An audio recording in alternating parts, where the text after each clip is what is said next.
Olá pessoal, então vamos dar continuidade aí nos temas de medicina aeroespacial, hoje falando sobre a conservação da audição, que é muito importante na aviação, inclusive é cobrada, periodicamente para os pilotos aí nos exames de renovação do CMA, do Certificado Médico Aeronáutico.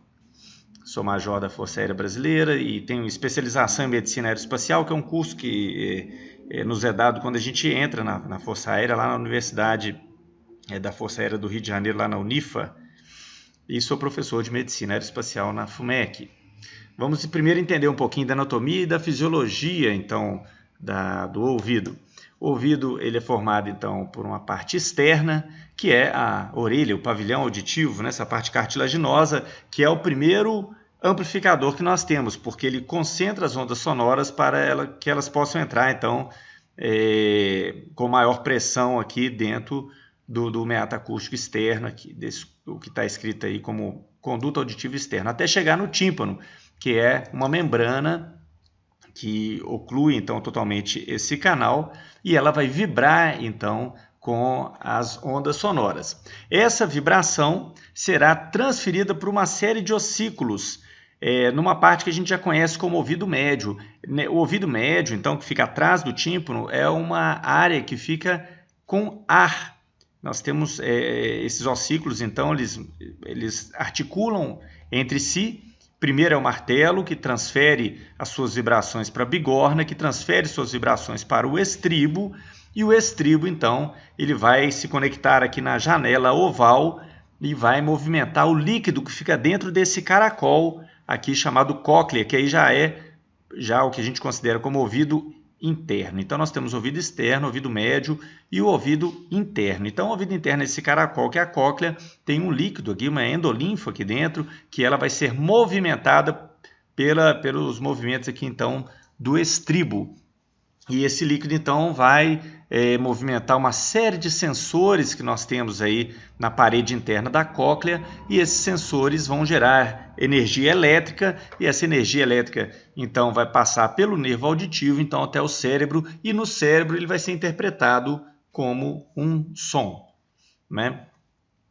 Vamos ver aqui um vídeo que explica o funcionamento, então, do ouvido, exatamente isso que eu acabei de falar. Então, aqui está o pavilhão auditivo, as ondas sonoras, elas chegam até o pavilhão auditivo e vão entrar, então, através do nosso canal auditivo, do meato acústico externo, tá? Que algumas pessoas às vezes inflamam, tem as otites, as otites externas, tem as otites médias também, que vão ter pus lá para dentro do tímpano, para trás do tímpano. Então, as ondas sonoras, elas entram e vão fazer vibrar essa membrana, que é o tímpano. Tá? O tímpano vai fazer vibrar, então, os ossículos do ouvido médio. Primeiro o martelo, depois a bigorna e, finalmente, o estribo. O estribo ele se conecta aqui, então, na janela oval da cóclea, que é esse órgão aqui em forma de caracol. E dentro da cóclea existe, então, um líquido, uma endolinfa, que se movimenta com esses movimentos, então, do estribo. Tá? Essa parte inicial da cóclea, ela capta os sons de alta frequência, é o som agudo, aquele som bem fininho, e as partes mais internas, então, vão captar as ondas de frequência mais baixa, que são os sons mais graves. Então, vamos distribuir aqui as frequências mais altas aqui no início. Vamos colocar aqui os valores.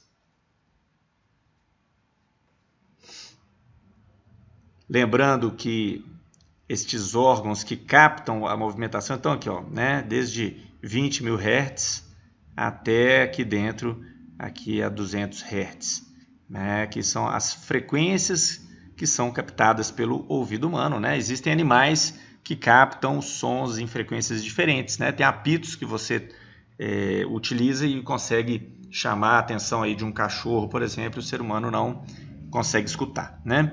Bom, então aqui estão os sensores que nós temos, então, dentro da cóclea, que com movimentação eles vão flexionar, então, esses pequenos cíliozinhos que vocês estão vendo, e isso vai fazer gerar uma corrente elétrica que vai, então, ser conduzida, então, pelo nervo até chegar no cérebro. Tá? Então, se você tiver um problema no ouvido, você pode ficar surdo. Se você tiver um problema no nervo, você pode ficar surdo. Se você tiver um problema no cérebro, você pode ficar surdo. Então, você precisa de ter os 3 funcionando muito bem para você conseguir escutar, tá? Observem essa movimentação aqui frenética aqui desses ossículos do ouvido médio, né? E nós vamos chamar mais atenção nisso mais para frente, que com a idade isso acaba por funcionar mal, né? Não é difícil de entender um mecanismo funcionando assim freneticamente durante tantos anos, que com o tempo ele acaba ficando então esclerosado, né? E perde essa capacidade de movimentar tão bem, e é o que gera então o problema da audição com a idade, infelizmente, né? Todos nós que alcançarmos aí uma idade aí de 90 anos ou mais, vamos acabar sendo obrigados então a utilizar um aparelho de audição. Muito bem.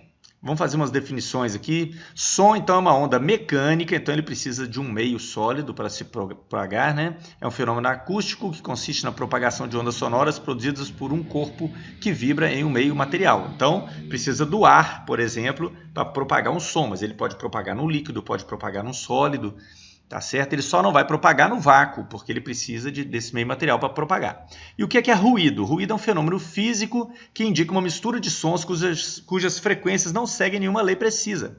É constituído por grande número de vibrações acústicas com relação de amplitude e frequência distribuídas ao acaso.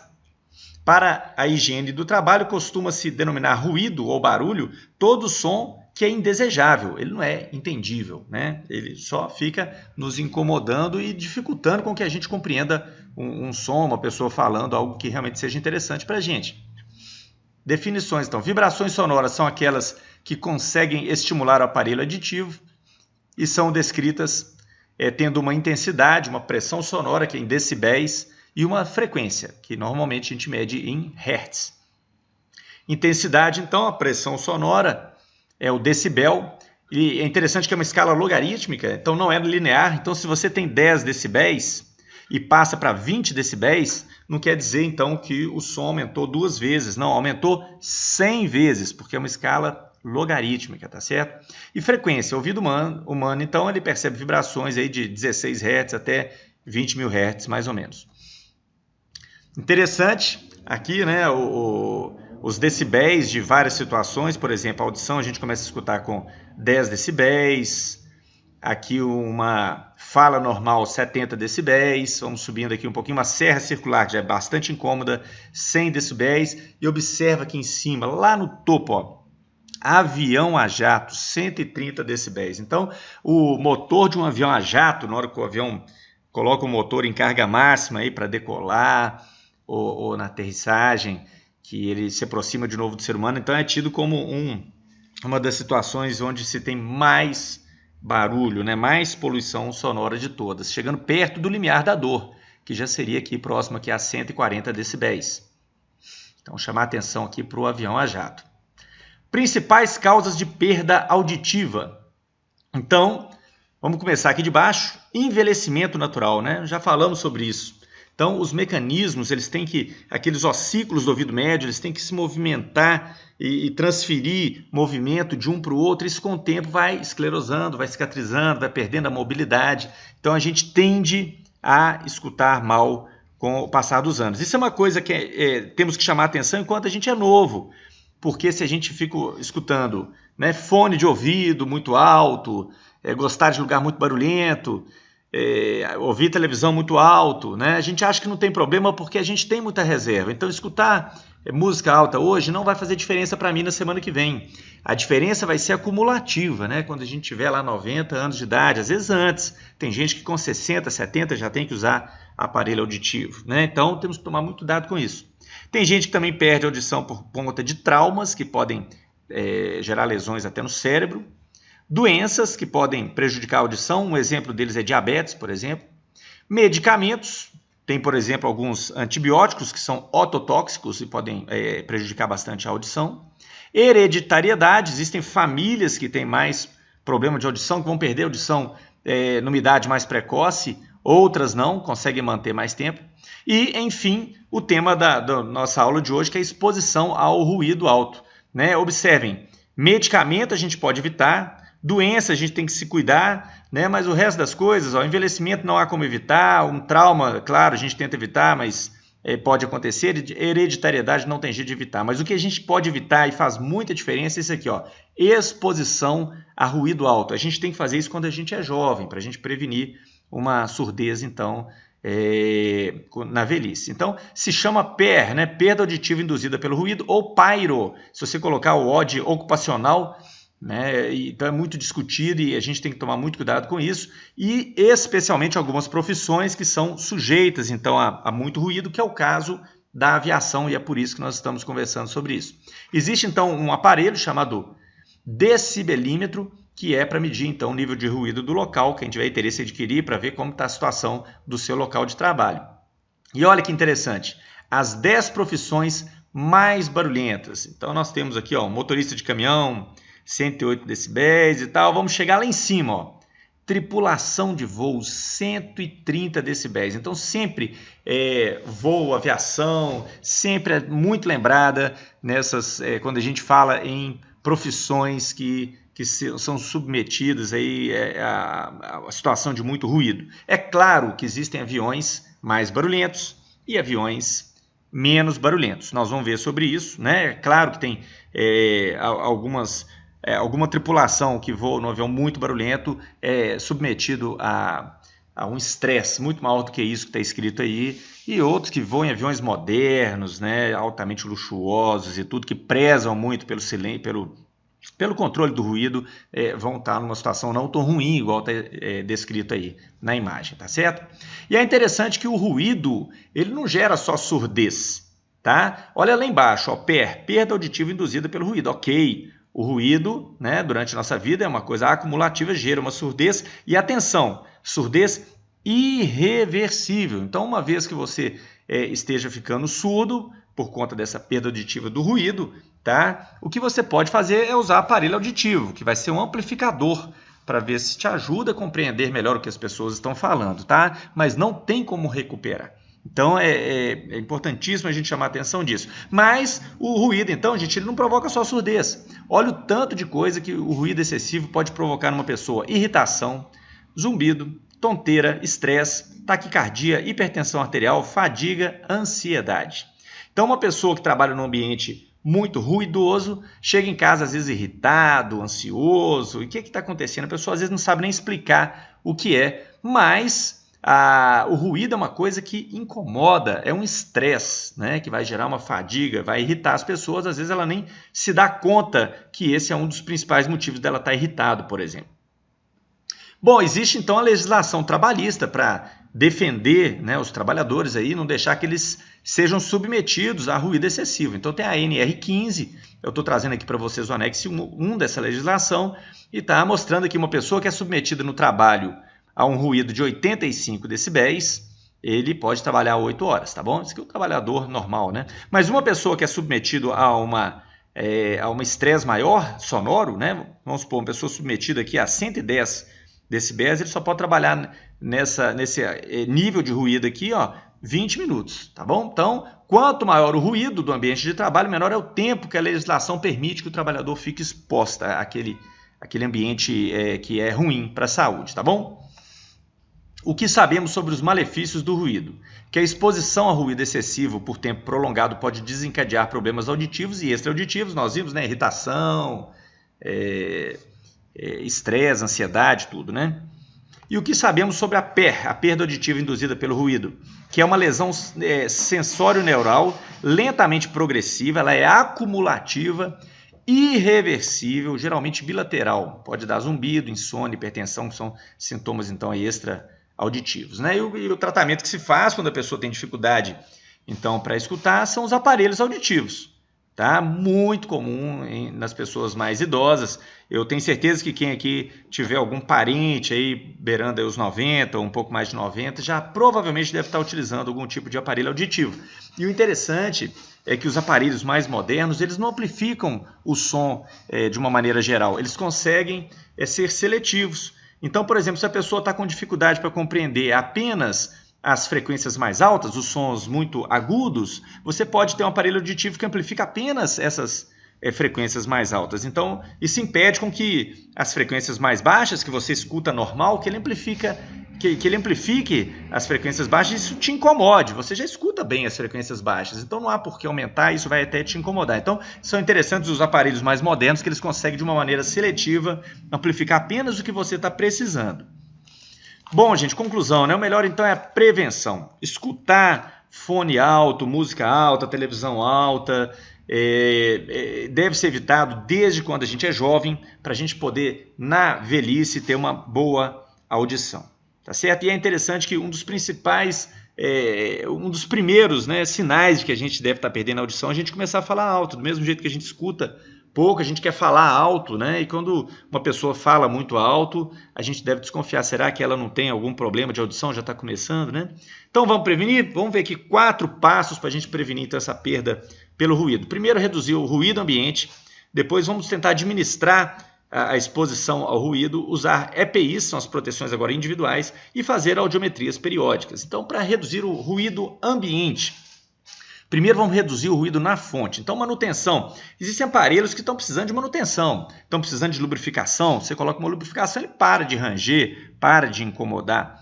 Piso macio para absorver a vibração e diminuir o ruído, né? Muitas vezes um aparelho está vibrando em cima do solo. Se você parafusar o pé desse aparelho no piso, ele para de vibrar e diminui bastante o ruído. É um exemplo. Criar envoltório para abafar o som, envoltório em volta do motor barulhento ou até em volta do cômodo do quarto onde ele está. E troca por equipamento mais silencioso. Se você puder vender um avião muito barulhento e comprar um mais moderno que é mais silencioso, claro, isso é muito bem-vindo. Então vamos ver aqui, ó, ruído ambiente, melhorar a lubrificação, fixar as partes vibrantes no solo ou então instalando as máquinas sobre superfícies absorventes de vibração, né? Colocar um amortecedorzinho embaixo, colocar uma borracha embaixo dos pés para poder absorver essa vibração. Olha, observa aqui do lado esquerdo, ó, alguns pisos de casa, você pode colocar uma borracha embaixo do piso para poder absorver então o som. E olha aqui que interessante, agora do lado direito, se você for puxar uma mala de rodinha, por exemplo, num piso todo irregular, isso vai gerar muito barulho. Não é à toa que nos hotéis mais luxuosos, então, eles mantêm aí o piso de carpete, né? É criticado às vezes por problema de poder acumular ácaro, alergias, etc. Mas, para silêncio, não há dúvidas que ter um carpete, um tapete para que os hóspedes possam arrastar a sua mala ajuda bastante quem está tentando dormir para não ter esse barulho, né? Podemos enclausurar então as fontes de emissão de ruído, né? Envolver aqui o motor aqui no envoltório, ou colocar então materiais que absorvem ruído nas paredes, tá vendo? Ou colocar tapete no solo. Observe aqui embaixo um estúdio de som com então na parede aqui essas espumas que absorvem o som, o revestimento acústico. Outra opção para a gente reduzir o ruído ambiente é programar a substituição de equipamentos antigos e barulhentos por outros menos ruidosos. Então, por exemplo, troca de equipamento por um outro mais silencioso. Olha esse ventilador, por exemplo. Hoje existem tecnologias que fazem com que os ventiladores sejam mais silenciosos, mudando o design das pás e o número de pás. Observe que do lado esquerdo um ventilador com 3 pás, aqui um ventilador moderno com 8 pás. E o design das pás também mudando para ganhar não só em eficiência, mas também emitindo menos ruído, né? E a gente tem isso replicado em aviões também. Então, observe aqui, por exemplo, um Tucano T-27, um avião um pouquinho mais antigo, 3 pás, aqui um Super Tucano já com 5 pás, né? E o desenho das pás faz também diferença no nível de ruído que elas produzem. Bom, então existem aviões e aviões, né? Aqui eu estou dando exemplo aqui de alguns aviões da FAB, que é onde eu trabalho, né, que são bastante ruidosos. Aqui o Bandeirante, aqui bastante ruidoso. Aviões militares nem se falam, né, gente? O objetivo desses aviões não é ter conforto sonoro, inclusive. É você ter bastante eficiência e eficácia na missão dele, que é carregar bomba, ser rápido, né? Ter uma boa manobrabilidade. É isso que interessa para esse tipo de aeronave. Não que ele seja silencioso, né? Sabemos que um avião desse, quando ultrapassa a velocidade do som, ele emite um som que quebra até vidro de janela de quem estiver nas casas por perto, tá certo? E o Bandeirante, já tive a oportunidade de transportar alguns pacientes aí por Bandeirante. Às vezes você está sentado numa cadeira, tem um colega sentado a 2 metros de distância, você não consegue conversar, às vezes com o colega, tamanho nível de ruído que tem dentro da cabine, né? E aqui embaixo tem aqui um helicóptero. Isso aqui é uma manobra que foi feita lá onde eu trabalho, um simulado de acidente aeronáutico, e utilizando aqui esse helicóptero, inclusive aqui até da Polícia Militar, transportando pacientes. E o helicóptero também é um exemplo de aeronave com muita vibração, muito ruído também, né? E ganha em outras coisas, na sua facilidade de decolar em qualquer terreno, etc. Então tem várias vantagens e tem desvantagens, que por exemplo é o ruído, tá certo? E aqui nós temos um exemplo de um avião extremamente confortável, né? Olha só, uma primeira classe. Você observa pela cara de felicidade da passageira aí, né? Um ambiente extremamente confortável no seu nível de ruído. Inclusive, a posição que o passageiro fica dentro da aeronave faz diferença, se está perto ou para trás do motor, mais barulhento, se está para frente, como é o caso da primeira classe, né? Que fica lá na frente. Então, o ruído vai ficando todo lá para trás e aqui fica uma situação bastante confortável, inclusive melhorado ainda se você coloca um fonezinho escutando uma música ou um filme gostoso aqui, você realmente tem estresse zero com ruído aí numa situação dessa. Bom, a tecnologia vem ajudando, né? Nós estamos falando da possibilidade de você trocar equipamentos antigos, barulhentos, por equipamentos novos, que são mais silenciosos. Então, se você trocar, por exemplo, os motores turbojato antigos mais barulhentos por motores turbofan que são mais silenciosos, você vai ganhar então nessa qualidade do nível de ruído, tá? O turbofan então são motores constituídos por um fan, que é uma ventoinha que complementa o fluxo de ar gerado pelos compressores, e são motores mais silenciosos do que os antigos turbojato. Interessante nessa tecnologia de motores e de diminuir o nível de ruído, uma técnica comum é empregar revestimento acústico nas paredes internas do motor. A energia acústica é absorvida por uma estrutura em favo de mel porosa e então é dissipada. Então, gente, aqui na parede interna então, desses motores, isso aqui é tudo furadinho, o som ele entra aqui e é absorvido, então, tá certo? Diminuindo bastante o nível de ruído produzido por esses motores mais modernos. Outra tecnologia, Chevron, que são padrões de dente de serra nos bordos de fuga então, dos motores a jato, que vocês estão observando aí, que também utilizados para reduzir ruído. Então, a tecnologia vem então mudando os motores e tornando eles cada vez menos ruidosos e mais silenciosos, tá certo? Bom, reduzir o ruído ambiente, a gente já viu para tentar diminuir o ruído na fonte. Agora, não tendo jeito de diminuir o ruído na fonte, você pode criar barreiras então contra o ruído. Então, cuidar então, do isolamento acústico em frestas de janelas e portas de salas e cabines de operação, né? Na cabine dos aviões isso é muito bem feito, né? A vedação que ajuda muito na contenção do ruído, criando barreiras entre o local de ruído dos trabalhadores. Aqui, por exemplo, tem uma janela para que o trabalhador possa, né, observar o que acontece do outro lado, sem ter que se submeter ao ambiente dentro daquela sala que é muito ruidosa. Observa que interessante, 3 pessoas conversando de um lado e do outro lado tem um indivíduo aqui quebrando o chão. Isso aqui faz muito barulho, mas a empresa teve o cuidado de colocar aqui uma barreira sonora que permite então que as pessoas fiquem com um relativo conforto aqui bem próximo da fonte de emissão do ruído. E olha que bacana, isso aqui é o centro de manutenção da Latam no aeroporto de Guarulhos. Aqui eles fazem testes de motores, um lugar muito barulhento. E observe, então são 2 barreiras que a Latam fez. A primeira é inclinada, ele reflete o som para cima, tá vendo? Então o som, uma onda sonora, ela chega aqui na horizontal, bate nessa barreira inclinada e vai lá para cima. Os passarinhos vão reclamar, mas desvia o som então para longe do ser humano, lá para o alto. E o som que não é então desviado, que ainda continua, ele vai passar então na segunda barreira aqui, que é uma barreira que é porosa e tem um material de absorção de som aqui dentro. Então você tem aí uma alta tecnologia aí para evitar que o som comprometa a vizinhança aí do aeroporto de Guarulhos. Muito bem, vamos então agora aprender a administrar a exposição ao ruído. Não tem jeito de eliminar o ruído, vamos aprender a administrar. Primeira coisa, desligar equipamentos que estejam funcionando sem necessidade. É muito comum, por exemplo, às vezes um ar-condicionado não está nem frio, o ar-condicionado está ligado, o tempo já esquentou, o tempo está bastante confortável, não precisa do ar-condicionado mais, e esqueceram de desligar o ar-condicionado. Quem é que já não viveu uma situação dessa, que quando a gente desliga o equipamento, o ar-condicionado, dá aquele silêncio, a pessoa fala assim, nossa, que paz, né? Que alegria de desligar esse equipamento tão barulhento. Outra coisa é fazer um revezamento dos empregados expostos nos locais mais críticos de ruído durante a jornada de trabalho. Então, fazer um revezamento para que ninguém fique exposto a uma situação de muito ruído durante muito tempo. Evitar a permanência desnecessária de pessoas em locais barulhentos. Aqui, por exemplo, no aeroporto, não tem por que o indivíduo querer fazer sua refeição aqui, né, na pista, um lugar muito ruidoso, né? O lugar certo seria um lugar protegido, igual tem essa senhora aqui tomando aqui sua bebida, num local aqui que tem um revestimento aqui, né? Temos o vidro aqui e um lugar muito confortável no que tange aí o problema do ruído, tá?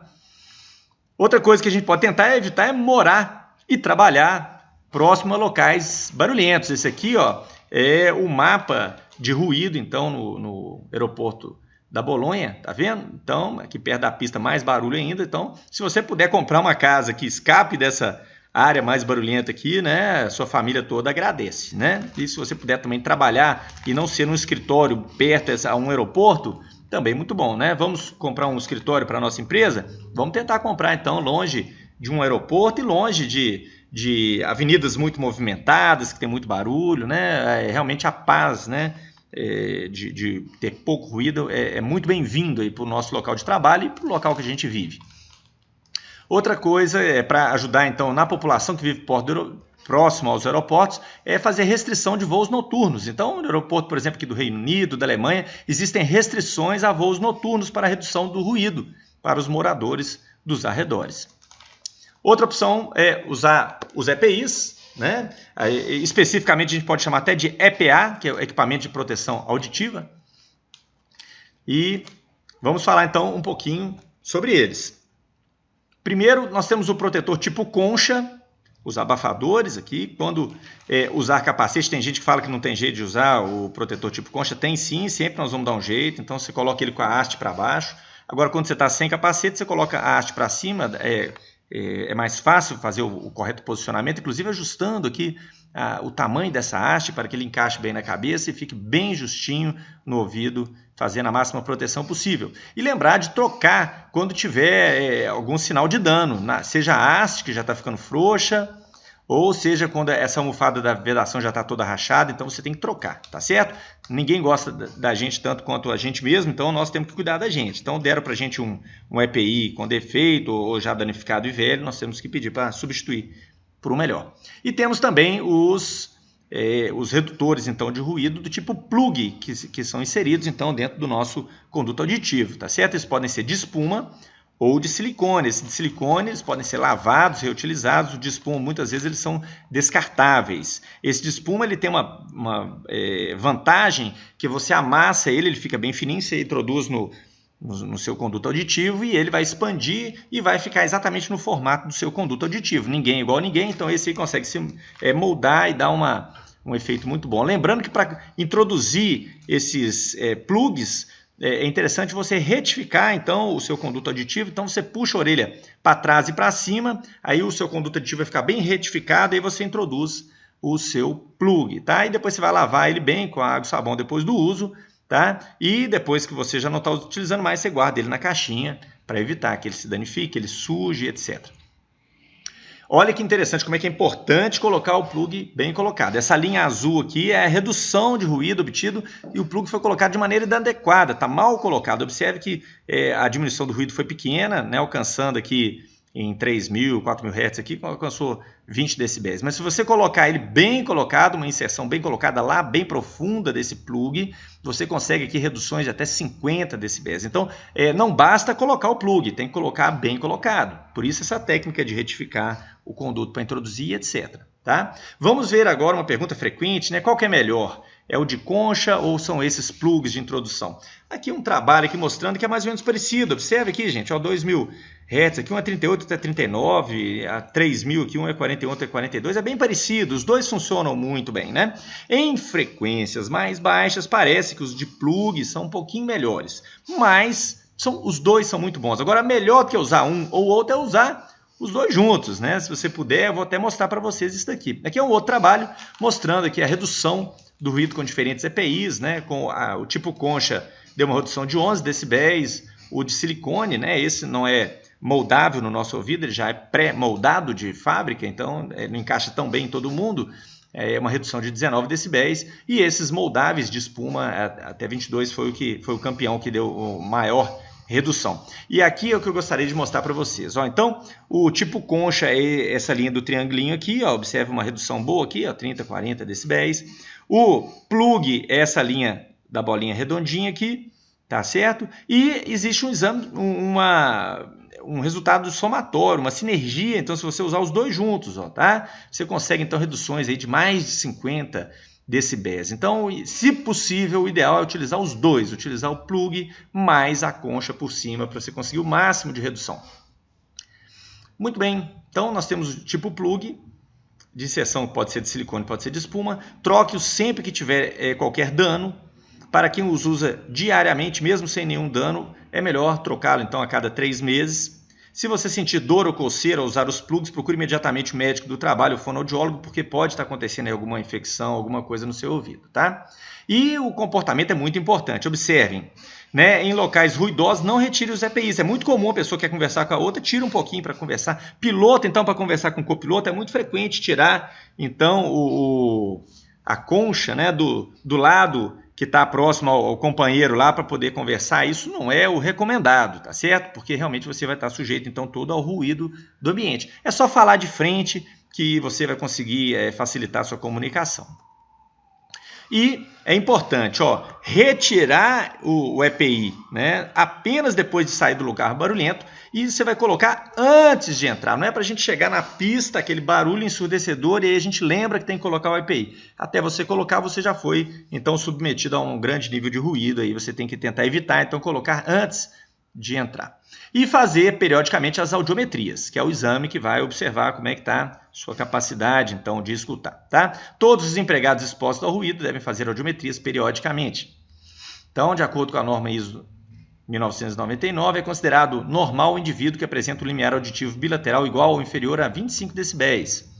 Então, até 25 decibéis, a gente considera que a pessoa tem uma audição normal, mas se eu tenho que utilizar uma intensidade de som maior, aí, maior do que 26 até 40, já é uma perda leve. Se eu sou obrigado a falar bastante alto com a pessoa, de 41 a 70 decibéis é uma perda moderada, de 71 a 90 severa, e mais do que 90 já é uma perda auditiva profunda, tá certo? A gente, na audiometria, são essas linhas, né? A gente tem o direito e o esquerdo, por isso tem uma linha com bolinha, uma linha com X, tá? São os dois ouvidos no mesmo papel aqui, no mesmo audiograma, né? E observe que esse indivíduo aqui, com as frequências mais altas, ela foi perdendo a capacidade de escutar aqui, né? Nas frequências mais altas, chega a ter uma perda moderada aqui da audição.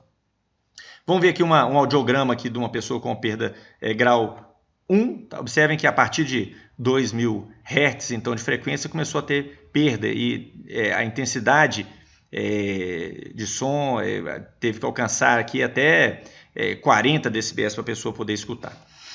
Na perda auditiva grau 2, observe que uma perda mais profunda nessas frequências aqui de 3.000 até 6.000 Hz. Aqui, para exemplificar uma perda grau 5, né, observe que aqui já tem perda desde as frequências mais baixas, a pessoa só escuta se a intensidade sonora for de 40 decibéis. Né? Lembra que o normal é 25, né? Então, a pessoa que já está com uma perda já em todas as frequências, não somente nas frequências mais altas, que, como nós já conversamos, com a idade a tendência é perder primeiro as frequências mais altas. Para a aviação, é importante estar de olho no RBAC 67, é a legislação que trata desse assunto, que fala o tanto que o piloto tem que ter de audição. Isso daí recebe periodicamente algumas modificações. Então, observa aqui, ó, teve uma modificação feita no ano 2020, então tem que ficar sempre de olho, tá? E aqui para primeira classe, por exemplo, o PLA, piloto de linha aérea, são esses requisitos aqui, ó. Tem que ter uma capacidade de escutar, então, o limite é 35 decibéis, nas frequências 500, 1000 e 2000 Hz, tá bom? Na frequência 3000 Hz é permitido aí até 50 decibéis aí, como limiar para a pessoa poder escutar. Esse exame deve ser realizado em todos os candidatos à obtenção de CMA, pelo menos uma vez a cada 5 anos, nos candidatos à revalidação abaixo dos 40 anos e uma vez a cada 2 anos acima dos 40 anos. Tá? Então isso aí está valendo para PLA, tá, gente? Para primeira classe, para os pilotos que são PP, que são de outras classes, tem que dar uma olhadinha lá no RBAC e ver qual que é a sua situação. E é interessante que algumas pessoas elas têm dificuldade de compreender como é que funciona a audiometria, e o RBAC ele dá a possibilidade para o perito, para o médico perito que está fazendo a avaliação desse inspecionando aí, de desconfiar que talvez ele não tenha realmente compreendido bem o exame não está falando muito a verdade, está falando um resultado pior do que a realidade. Então, observe aqui, ó, a gente pode fazer testes mais práticos, como por exemplo, aqui, se ele pode ouvir a voz numa intensidade normal, que é de 85 a 90 decibéis, em um quarto silencioso, né? Então, ele pode fazer então algumas avaliações mais práticas para poder observar se talvez ele escute sim, e o problema é que na audiometria que ele não foi muito bem por deficiência, às vezes, de compreensão. É muito comum a pessoa ter uma audiometria, um resultado ruim, a gente pede para repetir, no segundo exame fica melhor do que o primeiro. Então, o que nós vimos aqui, gente? Reduzir o ruído sempre que possível, na fonte ou com barreiras, administrar a exposição ao ruído, se possível morar longe das fontes de ruído, usar EPIs para quem trabalha em ambientes com muito ruído e fazer as audiometrias periódicas, né? Interessante também que na aviação não podemos deixar de falar do disbarismo, né? Que são problemas relacionados com a pressão, né? Já vimos que o ouvido, atrás do tímpano, tem o ouvido médio, onde ficam aqueles ossículos, e aqui tem um ar, os ossículos eles funcionam em meio aéreo, e esse ar, então, aqui ele pode ficar preso. No caso, por exemplo, do indivíduo estar gripado, ele pode ter ocluído aqui o canal que conecta, então, o ouvido até a garganta, chamado de trompa de Eustáquio, ou o conduto faringo-auditivo, tá? Então, se ele tiver uma obstrução, por exemplo, quando está gripado, por isso que a gente não pode voar gripado, esse ar pode ficar preso. Então, por exemplo, numa descida de aeronave, o ar vai aumentando a pressão aqui, empurrando o tímpano para dentro, e era para ter uma contrapressão. O ar entrando pela boca, pela garganta, deveria chegar no ouvido médio aqui e fazer a contrapressão, empurrando o tímpano para fora. Como não tem essa contrapressão, o tímpano então vai para dentro, tá? Então, o que acontece é mais na descida da aeronave que acontece então a dor do ouvido, chamado de barotite média, e no exame você vê a retração do tímpano. O tímpano está lá para dentro, né? Como se tivesse chupado lá para dentro do ouvido, tá certo? E como o primeiro ossinho que se conecta ao tímpano é o martelo, você vai ver a ponta do martelo. A ponta fica fixa e o tímpano vai lá para trás. É como se a ponta do martelo estivesse querendo furar o tímpano. E pode até furar mesmo, ter uma ruptura e gerar hemorragias. É isso então. Espero que tenha aí abordado aí os pontos importantes. Agradeço muito a audiência e até a próxima.